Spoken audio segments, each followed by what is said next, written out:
Hello, I'm Mitra Sorells in the PhocusWire studio with Rob Brown of Wenrix. Welcome, Rob. Thanks, Mitra. Great to be here in my adopted hometown of Barcelona. Wonderful. Great to have you. So, this is no surprise statement that AI has really been one of the hottest topics in the travel industry for some time. I know Wenrix has really been at the forefront of this for about 8 years.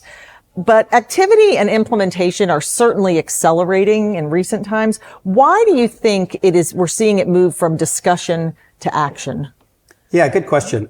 Really, I think it's just about timing, right? We could have been standing here 10 years ago. You could ask me the exact same question, but instead of AI, you would have said mobile.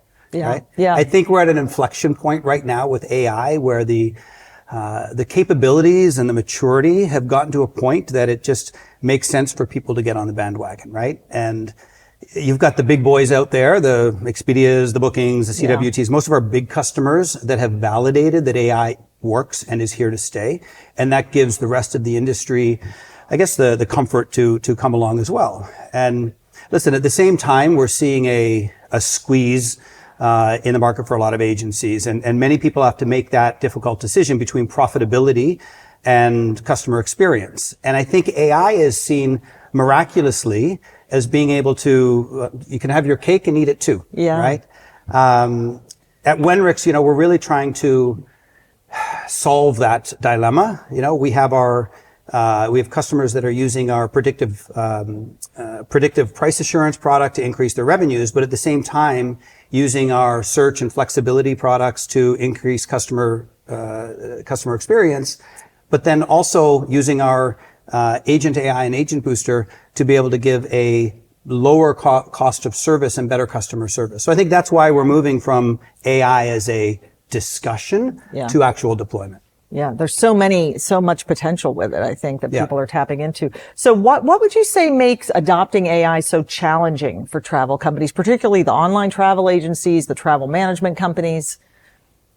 Yeah, I mean, in a word, it's complexity, right? Yeah. Our industry, it's been around for a long time and it's very complex, right? It's very difficult for a traditional AI to understand what a PNR is, what an automated exchange is, what is an NDC protocol or GDS, et cetera, right? It's very easy for an LLM to say, Mitra wants to change her flight from Thursday of this week to Tuesday of next week to enjoy Barcelona, right? Right. But it's difficult to then say, how are you going to do that in the complexity of our industry, right? I mean, you can remember during COVID when a lot of the big agencies were letting go the agents that had 10 or 15 years of experience and were doing things in cryptic.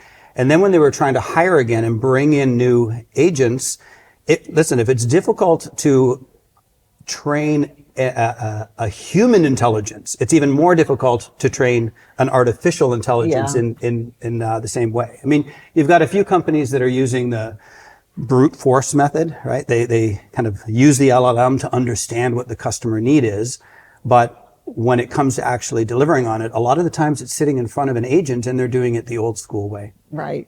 Right. A lot to unpack there for sure. And, I know particularly with the kind of legacy tech, that's the other thing that's underlying some of those issues. So how should travel executives build the business use case then for AI investments? Particularly in today's economic climate, it's one thing to say, we want to do X, Y, and Z, but then you got to figure out how you're funding that. Yeah. I think it's straightforward. It's three things. One is, listen, there's a cost reduction ability there, right? We've got agents that are, reducing their cost to serve by 50 to 70% using our Agent Booster, right? Okay. But then we've got OTAs that are using some of our AI tools to increase conversions by up to 20% and revenue by 35%, right? And then lastly, I really think it's that the competitive advantage of AI. If you don't get on now, you're going to be behind, and you just have to be there. Yeah, that makes a lot of sense for sure. What would you say that travel companies should look for as they are evaluating potential partners to work with on implementing AI to maybe avoid common pitfalls? Yeah, good question. So anytime you've got a technology with this much hype behind it, you're going to have a lot of new entrants coming into the space. Yes. And don't get me wrong, some great companies out there. But I think the first thing you need to do is your due diligence to separate the hype from the over-promising to those that are actually going to be able to deliver. And as we've talked about, for us in our industry, it means having that travel industry experience, coming from our space and understanding the operational complexities. But then at the same time, you need a company that has that's been in AI or in tech for a long time. It's not a matter of plugging into an open AI LLM to be able to move into that space. You need to have a little bit of both. And then I guess ideally you want a company, ideally a single provider, right? So, and that's both from, GDS, NDC, multi-channel, also geographically, right? I mean, with Wenrix, we've got, in APAC, we've got Trip and WebJet, and in EMEA, we've got, eTravelI and our friends here at TravelPerk in Barcelona, and then Priceline and Despegar in the Americas. The point being, we really try to have a full end-to-end solution that can work for everybody globally. And I guess, lastly, it's somebody who's not going to come in and have you change your business to fit AI. Yeah. That's going to come in and understand your operational business and figure out how AI can best suit that. That makes a lot of sense. So, I guess as we're getting ready to close our discussion here, I would say, you are clearly working with clients all over the world all the time that are dealing with this. What would you say success looks like as what you are seeing being implemented for the companies that are getting it right versus those that may be falling behind? Yeah, I think I've kind of said it. It's breaking that traditional, difficulty of profit versus customer experience. And if you can break that, the successful people are going to be able to actually have both, right? I think it's not pivoting your business, as I said, for AI, but it's using AI to make your business better.